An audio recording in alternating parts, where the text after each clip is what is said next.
Hey, salut à tous, c'est Justine, j'espère que vous êtes en forme la team.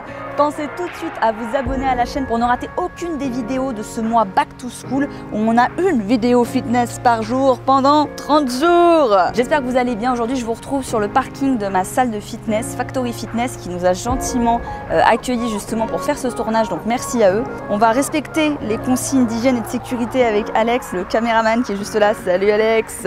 Hey. Vous êtes très nombreux à me dire souvent que vous avez envie d'aller en salle, mais vous êtes totalement paumé. On va dire ce qui est. Vous ne savez pas comment vous entraîner, comment utiliser les machines. Vous vous posez plusieurs types de questions et je vous ai fait une vidéo ultra complète avec justement mes 5 meilleurs conseils, avec toutes les informations dont vous avez besoin pour justement vous lancer en salle de sport. Alors je vais vous faire visiter la salle comme si vous étiez ma copine, que je prenais avec moi et à qui j'allais tout expliquer. Vous êtes prêts? C'est parti!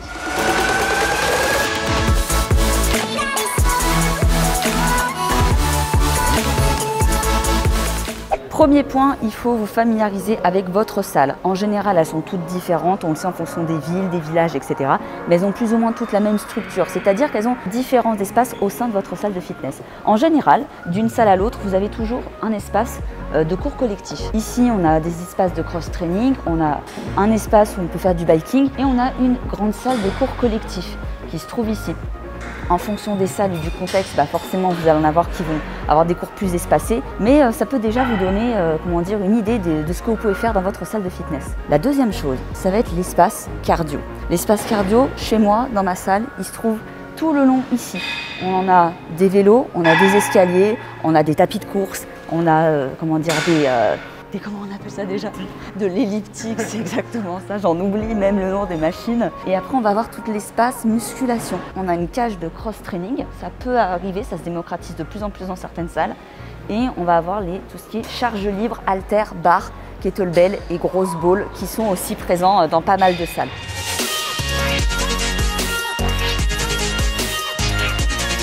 Point numéro 2, vous l'avez remarqué, pendant cette vidéo, je porte un masque. Alors je sais que c'est un grand point de stress pour les personnes qui veulent se lancer à la salle ou qui veulent y retourner. C'est le Covid, Jeannette. Mais il y a un truc quand même qui est vraiment cool, on va pas se mentir, c'est que maintenant les gens sont très hygiéniques. Et ce qu'ils auraient dû faire déjà depuis le départ, et maintenant ils le font obligatoirement. Et ça c'est une très bonne chose. Soit dit en passant, il y a beaucoup de gens qui ne sont pas si propres que ça. N'est-ce pas? Petite astuce, si jamais tu crains comme moi, ce qui peut être très pratique, c'est qu'avant de venir prendre un haltère, une kettlebell ou t'installer sur une machine, tu la nettoies avant de t'y installer parce qu'on ne sait pas si la personne avant, elle l'a suffisamment nettoyée ou elle l'a bien nettoyée. Ça peut être une petite astuce supplémentaire, ça prend un peu plus de temps de la nettoyer avant et après. Mais si voilà, tu es un peu hypochondriaque, ça peut être une solution pour toi. Pour ce qui est du port du masque, je te conseille vraiment de prendre les masques classiques, tout simplement parce qu'ils vont te permettre de respirer, que ce soit dans les espaces de training, etc. Normalement, vous le portez uniquement quand vous êtes en déplacement, c'est pour ça que là, je continue de le porter, même si techniquement, autour de moi, il n'y a vraiment personne, donc je pourrais l'enlever. Mais pour bien respirer, que vous n'ayez pas de masque trop épais en tissu, je vous recommande vraiment cela. Ce que je vous recommande aussi, c'est de prendre des grandes serviettes de douche. Je vous montrerai juste après, j'en ai chopé une chez MyProtein. Elle est hyper grande, elle existe dans plein de couleurs. Et en fait, ça vous permet d'avoir toute la totalité de la machine qui va être couverte. Et comme ça, au moins, vous êtes tranquille. Parce que moi, j'avais quand même l'habitude de prendre des petits carrés pour m'essuyer le front. Comment t'expliquer que, en fait, c'était pas très adapté. Et dernière chose, ma Jeannette, n'aie pas peur de transpirer. Tant que tu portes ton masque, tu nettoies tes machines et qu'en plus de ça, tu te mets pas les mains je ne sais où pour te les mettre dans la bouche, dans le nez ou dans les yeux, ça va très bien se passer. Ok, je compte sur toi.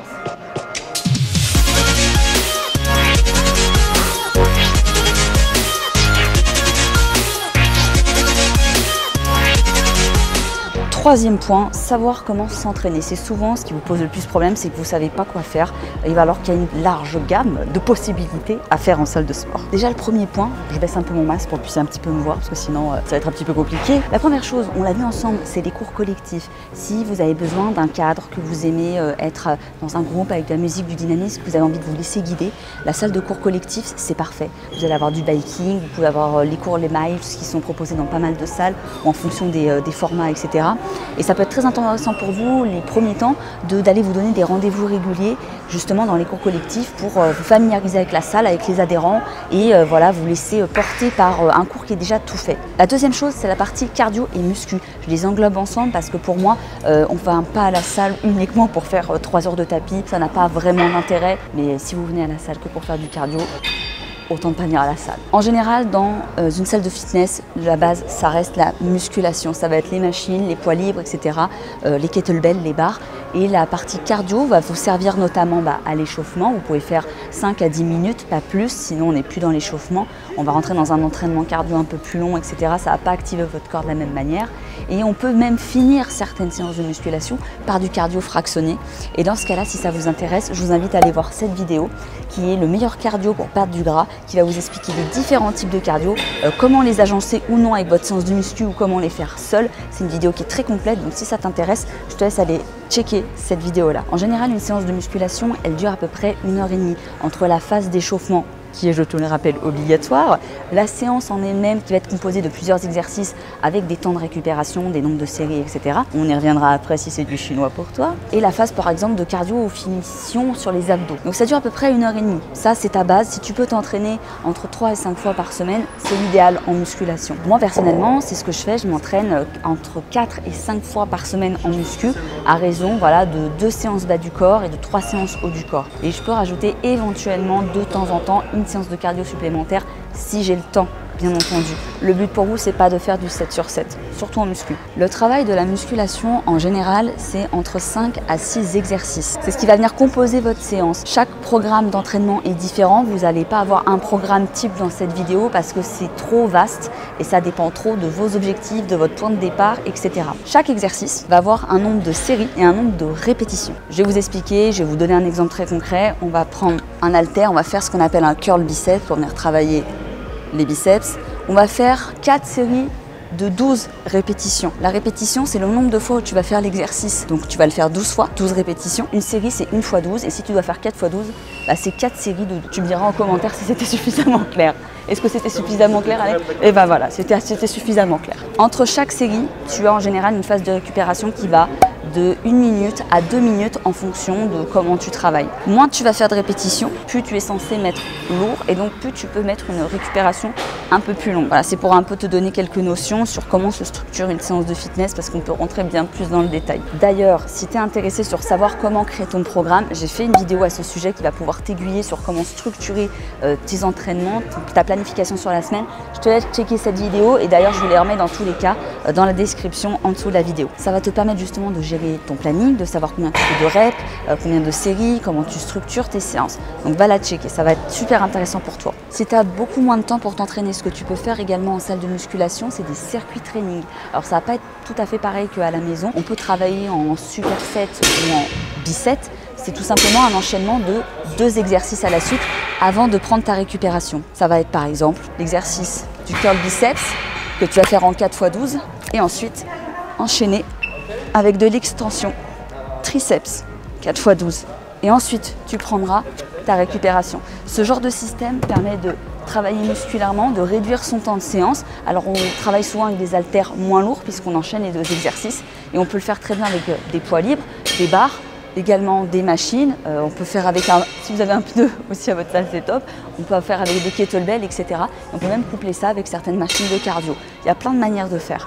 Mais ça vous permettra également de travailler sur une plage horaire qui est moins grande si vous avez moins de temps pour vous entraîner. En général, les circuits comme ça ou les séances qui sont en superset ou en biceps, c'est des séances qui vont plutôt être autour de 45 minutes. Bon, après avoir vu un petit peu comment se structuraient les différents types de séances, vous êtes souvent nombreux à me demander quoi faire comme exercice, comment les exécuter. Déjà, je vous rappelle qu'il faut vraiment aller voir la vidéo sur comment créer son programme. Vous allez avoir beaucoup d'informations là-dessus à l'intérieur. Si vous voulez vraiment vous entraîner de manière solo mais que vous êtes totalement débutant, attention, vous risquez peut-être de faire certaines choses de la mauvaise manière. N'hésitez pas à vous faire accompagner, je le répète, les programmes en salle, je ne parle pas du suivi de coaching, je parle vraiment juste de se faire un programme, c'est très accessible et ça vous permettra de vous cadrer tout de suite et de ne pas perdre comme moi je l'ai fait peut-être 2 ans à pratiquer un peu n'importe comment. Ou alors, n'hésitez pas à être curieux, à aller chercher un peu les informations, à les rechercher sur Google et compagnie. On a la chance aujourd'hui, ce qui n'était pas le cas quand moi j'ai commencé il y a 5-6 ans, à l'époque, on n'avait pas tout ce qu'on a comme contenu sur les réseaux tel qu'il y en a aujourd'hui. Vous avez énormément d'influenceurs français, étrangers qui vous proposent du contenu, des séances, que ce soit chez les hommes ou chez les femmes, de circuit training, de HIIT, mais aussi beaucoup de musculation. Il y a des filles qui vont beaucoup faire de tutos training en salle. Allez piocher dedans. Vous avez une mine d'or sur Internet pour au moins avoir des séances structurées.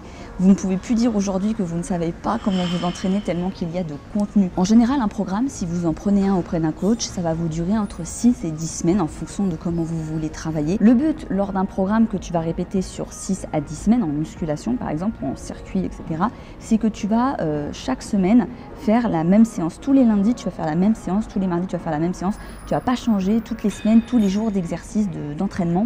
Ça va te permettre justement de semaine en semaine d'augmenter tes charges et de pouvoir noter et travailler pour avoir une progression. Moi, j'ai un carnet d'entraînement. À l'intérieur, je note toutes mes séances. Là, on a la séance épaule-bras. Là, j'ai la séance fessier. Et je vais faire ces séances pendant 6 à 8 semaines. Et je note surtout les poids que je fais parce que j'ajuste les charges en fonction des semaines. Je sais que minimum, je dois prendre 2 kg ici, 6 kg là. Et je ne peux que augmenter mes charges qui va me permettre toujours de continuer à progresser. Parce que le corps, à force de faire le même nombre de séries, le même nombre de répétitions, il va s'habituer. Et pour continuer de toujours le choquer, il va falloir justement augmenter les poids de vos haltères, de vos barres, etc. Après, bien sûr, on peut avoir plein d'autres techniques d'intensification d'entraînement que l'augmentation des charges, j'entends. D'ailleurs, rejoignez-moi sur Instagram, moi je poste de plus en plus de tutos muscu, vu que j'ai repris également la musculation. N'hésitez pas non plus, lorsque vous faites les mouvements pour la première fois, à taper le nom de l'exercice sur Google. Ça vous permet souvent d'avoir une vidéo ou une fiche explicative, une espèce de dessin pour vous montrer l'exécution, et souvent il y a des mouvements à bien effectuer avant de se lancer sur des charges plus élevées pour éviter de se blesser. Si vous avez une machine que vous ne connaissez pas, suivez-moi. Du coup, cette machine-là, que vous ne savez sûrement pas comment utiliser, cette machine, venez voir, vous avez souvent un descriptif qui est à l'intérieur de la machine, que ce soit pour les appareils cardio, sur tout ce qui va être poulie. Vous allez avoir toujours un petit descriptif qui va être ici pour vous montrer quel groupe musculaire ça fait travailler. Ici, on travaille les bras, le dos, on vous montre le mouvement en général de tirage qui est effectué ou de poussée qu'il y a sur les machines, etc., etc. Déjà, ça va vous donner un indicateur pour savoir comment utiliser les machines, si vraiment c'est du chinois pour vous. Deuxième chose, si jamais sur ton carnet d'entraînement ou sur la séance que tu as notée d'Instagram ou de YouTube, il y a un exercice dont tu n'as jamais entendu parler, que tu l'as jamais fait et tu vois pas ce que c'est, même s'il a été noté, n'hésite pas à taper le nom sur Google, sur YouTube. On va tout de suite te faire ressortir une fiche pour que tu vois à quoi ressemble le mouvement. Ça peut faire des rappels, on n'y pense pas, mais moi c'est une technique que j'utilise énormément et j'utilise depuis de nombreuses années. Je ne connais pas tous les exercices qui existent et des fois d'un coach à l'autre, il l'appelle totalement autrement. Cinquième point, la team, c'est comment choisir ses charges. Souvent vous avez peur de vous faire mal, vous avez peur de mal faire, ou alors vous avez presque un peu honte de ne pas prendre encore de très grosses charges. Je vais vous faire un petit rappel, les haltères, les barres, les machines, les charges que vous allez mettre dessus, ce sont des outils. C'est des outils à votre progression. Il vaut mieux toujours trouver la charge adaptée plutôt que de vouloir mettre pas assez parce qu'on a peur de se blesser ou trop pour des questions d'ego. C'est vraiment un outil pour le travail musculaire et le travail de l'effort. Le but étant de trouver la charge qui est la plus adaptée à vous en fonction de l'exercice que vous allez faire. Chaque exercice ne va pas nécessiter forcément la même charge. Une chose aussi, en musculation, on ne va pas charger de la même manière en fonction du nombre de répétitions qu'on va faire. Si je fais 12 répétitions, je vais mettre par exemple, 8 kg. Si je fais 10 répétitions, je vais peut-être mettre 10 kg. Et si je fais 10 répétitions, je vais peut-être mettre 12 kg. En fait, plus le nombre de répétitions va être bas, plus vous allez pouvoir charger. Ça sera un indicateur quand vous verrez sur votre carnet d'entraînement ou sur certains programmes 8 répétitions, vous savez que vous devez charger un peu plus que si vous deviez en avoir fait 12. Alors vous allez me dire, mais comment trouver la charge adaptée, Jeannette? Parce que ça paraît évident comme ça, mais quand tu connais rien, tu sais pas. Déjà, la première semaine, et c'est pour ça que vous avez vu que j'avais un carnet, je note les charges au crayon à papier. Ça va permettre pendant la première séance de chacune des séances de votre semaine de pouvoir trouver vos charges. Et après, vous allez pouvoir justement les prendre en référence tout le reste de votre programme pour trouver la charge adaptée. Je vais prendre l'exemple du curl bis. Là, je dois faire 10 répétitions. Je dois trouver la charge adaptée qui me permet de faire 10 répétitions et pas 12. C'est-à-dire que la charge ne soit pas trop légère. Si je sens que je peux faire encore bien plus que 10, c'est-à-dire que tu sens que tu n'es pas mort à la fin des 10 reps, c'est que ton haltère, il est trop léger. Si tu passes à un haltère très lourd et que tu vois que au bout de 6 reps, t'en peux plus, c'est que là, tu as mis beaucoup trop lourd. Le but étant de trouver l'haltère idéal qui te permet de faire tes répétitions de 10 sur tes 4 séries. C'est ça qui va être ton poids idéal. Et pour ça, il faut tester. La première série, tu vas prendre un haltère. La deuxième série, tu vas en prendre un autre. La troisième série, tu vas en prendre un autre. Peut-être qu'à la quatrième série, tu vas trouver ton bon poids et tu te le notes. Voilà la team, j'espère que la vidéo vous aura plu. Comme je vous l'ai dit, je partage énormément de tutos et de plus en plus de tutos muscu sur mon compte Instagram, donc n'hésitez pas à aller me rejoindre. Franchement, vous le regretterez pas. N'oubliez pas, soyez curieux, n'hésitez pas à aller creuser, chercher un peu des infos, à vous faire aider. La salle de muscu, c'est ouvert à tous, c'est pour tout le monde, c'est pour vous, c'est pour moi, tout le monde y a sa place, tout le monde a des objectifs différents. Et surtout pour ceux qui ont un peu peur du regard des autres, choisissez une salle où vous vous sentez à l'aise, n'hésitez pas à en essayer plusieurs. Et surtout, sachez-le, les gens ici, ils viennent pour eux, pour s'entraîner. Avant tout. Moi je vous dis à demain pour la prochaine vidéo. Je vous kiffe.